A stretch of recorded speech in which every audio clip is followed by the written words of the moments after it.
Job, chapitre 18 et 19, et cette fois-ci nous aurons le discours du deuxième ami, Bildad.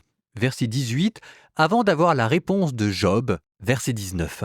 Souvenez-vous de Bildad dont on avait dit que c'était le logicien, celui qui a accordé beaucoup d'importance aux lois et à la rigueur, et vous allez voir comment est-ce que dans la plainte qu'il adresse à Job, il va utiliser la rigueur pour aller jusqu'au bout d'une certaine forme de cruauté en décrivant la mort qui attend Job. La mort qui est de plus en plus présente dans le dialogue. Job, lui, de son côté, l'espère, entre guillemets, comme une issue. Il la souhaite parce que ce serait pour lui une délivrance de sa souffrance. Et de l'autre côté, ses amis commencent à lui présenter la mort comme l'issue fatale qu'il va rencontrer en s'enfonçant dans son impiété. J'attire votre attention sur le début du discours de Bildad que vous allez entendre là tout de suite. Après, peut-être que vous l'oublierez au fur et à mesure de la lecture. Vous ferez attention comment est-ce que Bildad introduit sa plainte, non pas en s'adressant à Job, comme c'était pourtant l'habitude de tout le monde, mais en s'adressant à ses amis. Quand donc mettrez-vous un terme au discours « réfléchissez », ensuite nous parlerons. Comme si Bildad commençait à se douter que ça tournait en rond et que eux trois n'arrivaient à rien. D'où cette interpellation à ses amis. On sent Bildad piqué à vif. En fait, on sent Bildad vexé. Pourquoi passerions-nous pour des bêtes ? Et serions-nous stupides à vos yeux ? Pourquoi passerions-nous par des bêtes ? Ça, c'est Bildad qui visiblement n'a pas apprécié les allusions précédentes de Job qui comparait ses amis à des fauves.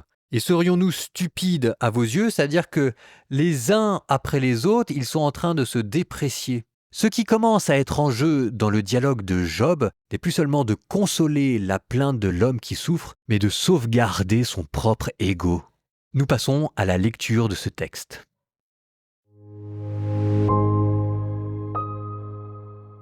Bildad de Choua prit la parole et dit : « Quand donc mettrez-vous un terme au discours ?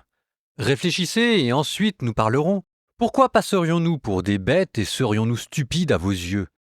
Ô toi qui te déchires dans ta colère, à cause de toi la terre sera-t-elle désolée et le rocher changé de place ?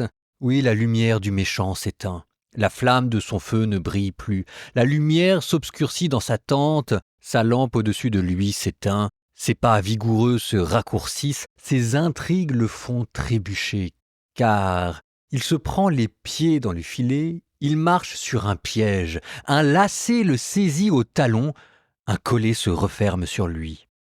Caché dans la terre, une corde l'attend, et sur le sentier une trappe.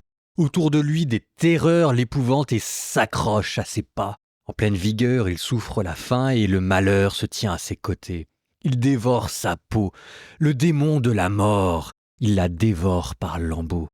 On l'arrache à la sécurité de sa tente, on le conduit vers le roi des terreurs.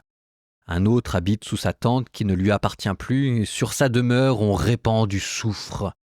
En bas ses racines se dessèchent, en haut ses rameaux se flétrissent. Sa mémoire est effacée de la terre, il n'a plus de nom dans la contrée.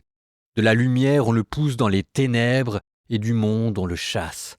Pas de lignée pour lui, ni de postérité dans son peuple, et point de survivants en ces lieux de séjour. Son destin stupéfie ceux de l'Occident, et ceux de l'Orient sont saisis d'effroi. Oui, telles sont les demeures du criminel, le lieu de qui ne connaît pas Dieu. Job prit la parole et dit : « Allez-vous longtemps encore affliger mon âme et m'écraser avec des mots ? Voilà 10 fois que vous m'outragez et que sans vergogne vous me rudoyez. S'il est vrai que j'ai fait un faux pas, mon faux pas ne regarde que moi. Si vraiment avec moi vous le prenez de haut et me reprochez mon déshonneur, sachez alors que c'est Dieu qui a violé mon droit et qui m'a pris dans son filet. Si je crie à la violence, pas de réponse. J'ai beau appeler, pas de jugement. Il a barré ma route pour que je ne passe pas, et sur mes sentiers il a mis des ténèbres. De ma gloire il m'a dépouillé, il a enlevé la couronne de ma tête. Il me ruine de toutes parts et je m'en vais. Il déracine comme un arbre mon espérance. Enflammé de colère contre moi, il me traite comme ses ennemis. Ensemble arrivent ses troupes, elles remblaient leur route jusqu'à moi, elles campent autour de ma tente, Mes frères, il les a éloignés de moi. Ceux qui me connaissent prennent soin de m'éviter. Mes proches ont disparu. Mes intimes m'ont oublié. Les hôtes de ma maison et mes servantes me considèrent comme un inconnu. À leurs yeux, je suis devenu un étranger. Si j'appelle mon serviteur, il ne répond pas. Je dois le supplier de ma bouche. Mon haleine répugne à ma femme, mon souffle à mes propres enfants. Même les gardements ont pour moi du mépris. Si je me lève, ils parlent contre moi.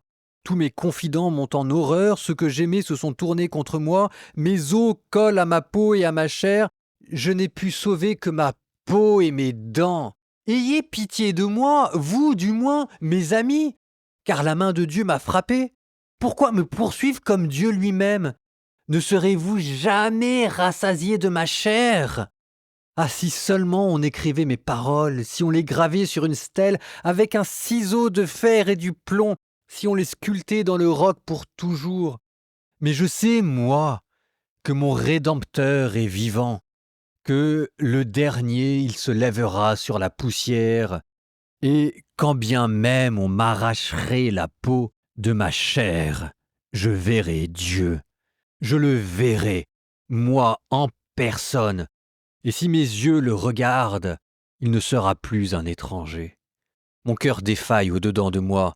Lorsque vous dites comment le poursuivre et trouver en lui prétexte à procès, craignez pour vous-même le glaive, car la colère mérite châtiment par le glaive, et ainsi vous saurez qu'il y a une justice.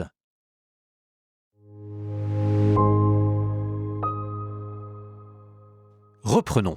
Il y a quelque chose de terrible dans le discours que Bildad a adressé à son ami.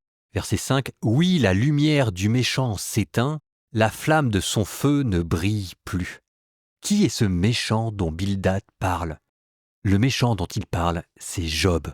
En fait, il est en train de décrire le sort de Job. Voilà ce qu'il va t'arriver à toi, qui est un méchant parce que tu te rebelles contre l'ordre établi. Non seulement en souffrant, mais pire, en n'acceptant pas ta souffrance, car en n'acceptant pas ta souffrance, tu veux passer pour un innocent alors que ta souffrance prouve aux yeux de tout le monde que tu es forcément coupable. Donc voilà ce qu'il va t'arriver, toi le méchant. C'est la double peine qu'il veut pour Job. Non seulement il veut que Job souffre, mais en plus il veut qu'il accepte de souffrir. Ce qu'on appelle d'ailleurs la résignation, et ce qui vous détruit de l'intérieur. Mon Dieu, quelle cruauté! J'ai même devant moi mes notes de bas de page qui montrent le plan de cette lente description et de cette lente déchéance. D'abord, comment il montre comment est-ce que l'impie est pris au piège, puis ensuite comment est-ce qu'il est victime des terreurs et d'angoisses, pour enfin se complaire dans la description et la fin tragique de l'impie, pour terminer 18-21, l'impie voué à la disparition. Oui, telles sont les demeures du criminel, le lieu de qui ne connaît pas Dieu. Voilà ce qui attend Job. Lequel Job ne se laisse pas démonter et prend Bildad au mot. Il se présente d'abord comme un adversaire de Dieu. Adversaire ici au sens de celui qui se tient en face de contre ad versus. Il se présente devant Dieu privé de sa réputation. De ma gloire, il m'a dépouillé. Il se présente devant Dieu privé de sa richesse et de son bien-être. Il a enlevé la couronne de ma terre pour finalement se présenter, c'est tout ce qui lui reste, nu devant Dieu. La nudité, symbole de la vulnérabilité, symbole du péché, et c'est la seule chose qui lui reste. C'est là où ça devient tragique cette phrase. Mes os collent à ma peau et à ma chair, je n'ai pu que sauver que ma peau et mes dents. Plus de gloire, plus d'honneur, plus de réputation, plus d'amis même plus de vêtements, simplement sa peau. Et encore, ce qu'il y a de terrible, c'est que même sa peau n'est pas en paix. Pourquoi me poursuivre comme Dieu lui-même? Ne serez-vous jamais rassasiés de ma chair? Mais Job n'a pas encore totalement abandonné la bataille. Malgré tout, ce qu'il garde, c'est le sentiment de sa dignité et de son innocence. Écoutez ce qu'il dit. Si vraiment avec moi vous le prenez de haut et me reprochez mon déshonneur, ça c'est ce que ses amis lui reprochent, sachez alors que c'est Dieu qui a violé mon droit et qui m'a pris dans ses filets. Sous-entendu, c'est là où Job se présente comme l'adversaire de Dieu. Il est en train d'adresser à Dieu une critique très fine. Quel est l'honneur de Dieu dans tout ça? Qu'est-ce que Dieu a y gagné? Est-ce que le fait de s'acharner sur un innocent, en fait, ça ne rabaisse pas Dieu? Peu importe, en tout cas, face à ses amis, Job se retrouve seul. Mes frères, il les a éloignés de moi. Ceux qui me connaissent prennent soin de m'éviter. C'est-à-dire que le dernier lieu où Job espérait un secours et une consolation, ses amis, cela lui fait défaut. Et c'est là en fait où tout va aussi commencer à changer, parce que vous savez que dans notre vie spirituelle, en fait, l'homme est ainsi fait, c'est quand il a fait le tour de tout ce qu'il pouvait avoir comme consolation, quand ça n'a pas marché, que là, il se jette en Dieu. Ce sera la même chose avec Job.